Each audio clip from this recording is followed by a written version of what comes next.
Good morning sa ating lahat. So right now, I would like to share something from the Word of God.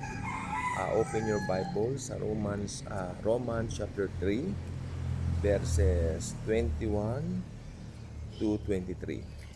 Romans chapter 3, verses 21 to 23. Tagalog ito sa Roma, Kapitulo 3, talatang 21 hanggang 23. Ano? So ito po ang nakalagay dito. 21 muna po tayo sa 21. Sabi po datapwat ngayon, bukod sa kautusan, ay ipinahahayag ang isang katuwiran ng Diyos na sinasaksihan ng kautusan at ng mga propeta. Sa makatuwid bagay, ang katuwiran ng Diyos sa pamamagitan ng pananampalataya kay Hesus Kristo sa lahat ng mga nagsisisampalataya sapagkat walang pagkakaiba. Ang ibig sabihin nun, lahat po makasalanan, lahat nagkasala, okay? Kaya tignan nyo rito sa 23, sapagkat ang lahat ay nangagkasala nga at hindi nakakaabot sa kaluwalhatian ng Diyos. Pero ituloy na po 24, mahalaga 24 din. Palibhas ay inaring ganap na walang bayad ng kanyang biyaya sa pamamagitan ng pagtubos na kay Kristo Jesus. Ang ganda ng 24, palibhas ay inaring ganap na walang bayad. Walang bayad, walang bayad. This is a free gift. Libreng inalok ng Diyos yung, di ba? Yung kaligtasan na yan, libre po yan, wala po siyang bayad. Ang linaw po sa Bible. Okay. Ito po, 25, maganda yung 25, na siyang inilagay ng Diyos na maging palubag loob sa pamamagitan ng pananampalataya sa kaniyang dugo. Okay? Sa dugo lamang po ni Hesus Kristo tayo naligtas. Okay? Wala pong pag-asa ang anumang mabubuting gawa, no? Kaya wala tayong ipagmamalaki. Ngayon, pa naging Kristiyano ka na, yun ay dahil sa kapangyarihan ng Diyos. Yun ay dahil sa biyaya ng Diyos. Okay? So, walang matuwid, wala kahit isa. So, yun po, yung anong yan, yung katotohanan na yan, pag yan po ay nalaman ng isang tao, lalago siya sa biyaya ni Kristo. Lalago siya sa biyaya ni Hesus Kristo. Okay? At siya po ay magiging conscious that Jesus loves him no matter what. So, nandoon na yung katotohanan na ganun ka nakalalim sa grace na alam mo na walang makakapaghiwalay sa iyo kay Christ. No?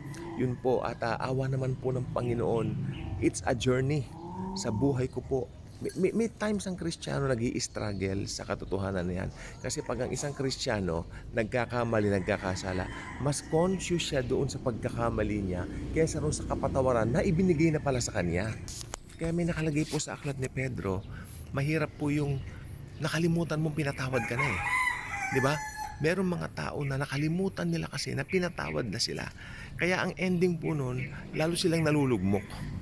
Yung iba lalong nalulugmok, iba parang nadidepress, ganun. Kasi nakakalimutan nila yung katotohanan na they are forgiven.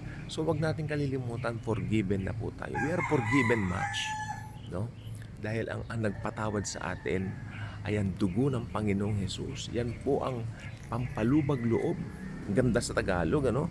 Itong ang Bibliang Tagalog, maganda siya yung unang salin kasi talagang doon yung mga bigat ng mga pananalitan talagang tatagos talaga sa sa espiritu mo pag binasa mo na nga no, 'di ba? Talagang wala naman tayong kakayanan to save ourselves, pero Jesus came down. He is a perfect God, nagkatawang tao para iligtas ang mga imperfect. Isa na ako doon. Isa na ako doon, no? Pero sa biyaya ng Panginoon, naging saved tayo. Niligtas tayo ni Jesus at ngayon nasa atin yung kaligtasan na yan. Kaya wala pa rin tayong pagmamalaki kasi kung ano yung tinanggap mo, yun ay biyaya. Kaya yung biyaya yung tinanggap mo, i-share mo sa iba. Nakatanggap ka ng kaligtasan, hindi mo ito mapigilan. Kaya lagi mong sinasabi sa iba ang tungkol kay Jesus. No? Gusto mo rin maligtas sila. Gusto mo rin masave sila. At iyan po ay isang napakagandang hangarin ng isang tao na talagang kung ang gusto talaga niya ay talagang yung maparangalan ng Panginoon sa kanyang buhay. ay ito po ay yung tipong unahin mong i-share si Jesus sa ibang mga tao. Dahil ako naniniwala po talaga ako, kailangan ng tao ang salvation. We are saved by grace, not by any good works. Kaya yung mga nagbo-boast sa works, actually delikado po yon, dahil if you are boasting on your works, on your efforts, therefore you are not boasting to what He has accomplished already on the cross for you and me. And yun po ay delikado kasi parang as if you are telling the Lord that you can save yourself without Him. No. Ngayon, ang issue ngayon dito, pero nagkakasala pa rin ng Kristiyano. Well, we are not perfect. We are just forgiven. It's very important yung foundation sa grace lumalim, dahil yung iba parang mas focus dun sa kahinaan nila. May kahinaan po lahat ng tao. Walang taong walang kahinaan. Walang taong Superman, walang taong Wonder Woman, walang taong Incredible Hulk. Lahat po yan fiction lang. Pero ang totoo, ang tao mahina at nangangailangan ng tagapagligtas. Kaya ang Diyos na lumalang ng sanlibutan, ang Diyos na pinakamakapangyarihan sa lahat, bumaba, nagkatawang tao, nakipamayan sa atin, ang sabi ng banal na kasulatan, at nabuhay ng 33 years sa lupa, no? Para magampanan niya yung gampanin na nagampanan na po niya, natapos na po niya yung gawa sa cross. All we have to do is to acknowledge it by receiving it through faith in Him alone. Hindi pwede doon sa tinatawag na efforts mo. Hindi po yung efforts mo. Maliwanag, not by works, so that no one can boast. Delikado po yan, mga kapatid ko. Delikado yan if you are boasting on what you can do for God. Those things are just rags, basahan lang po. Kaya mas maganda, every day, ma-realize mo, I need the Lord. Every day, I need Jesus. Ligtas ka na, yes. Save na po tayo. Pero every day, include the Lord. Ibig sabihin, Lord, halika, samahan mo ko rito, kakain po ko. Lord, may lakad po ko. Tugunan mo ito, bahala na po kayo. Lord, may plano po ako, Lord. Kayo na po ang bahala, Panginoon. Mga ganyan. Jesus wants to involve in everything you do, especially now that you are a believer of Him. Gusto niya, conscious ka na lagi mo siyang kasama. Okay, yan ang lambing ni Jesus sa'yo. Ngayong born again ka na. Gusto niya yan. Dahil tayong mga Kristiyano, alam nyo, tayo po, talaga sa totoo lang, tayo ang target ni Satanas para i-distract tayo.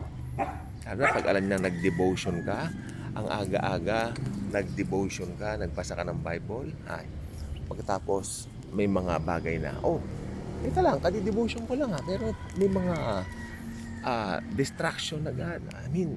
Minsan nga sa akin, agad-agaran Paano ka niyo? Paano? Kadi-devotion mo tapos nagbukas ka ng FB. O kaya, ako even opening FB, social media and all many platforms here, nagpre-pray ako. Lord, gabayan mo ko dito. Scroll lang, yes.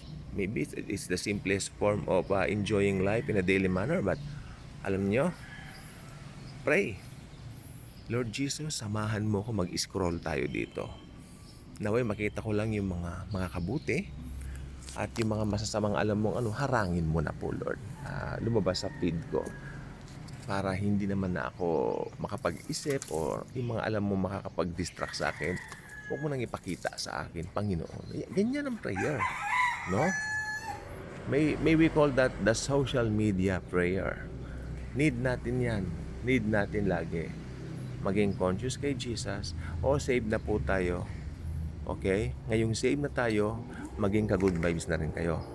Ang gawin nyo, mag-subscribe kayo dito. Napakahalaga nito dahil ito pong Daily Good Vibes ay walang ibang tinataas kundi si Jesus.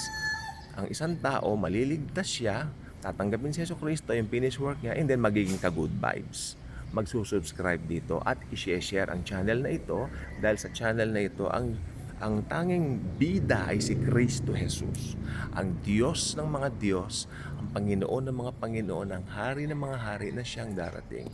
Ganda po ng mangga. Ganda ng araw, Ganda po ng araw. I appreciate nature. It's not nature, it's the work of Jesus. Subscribe. God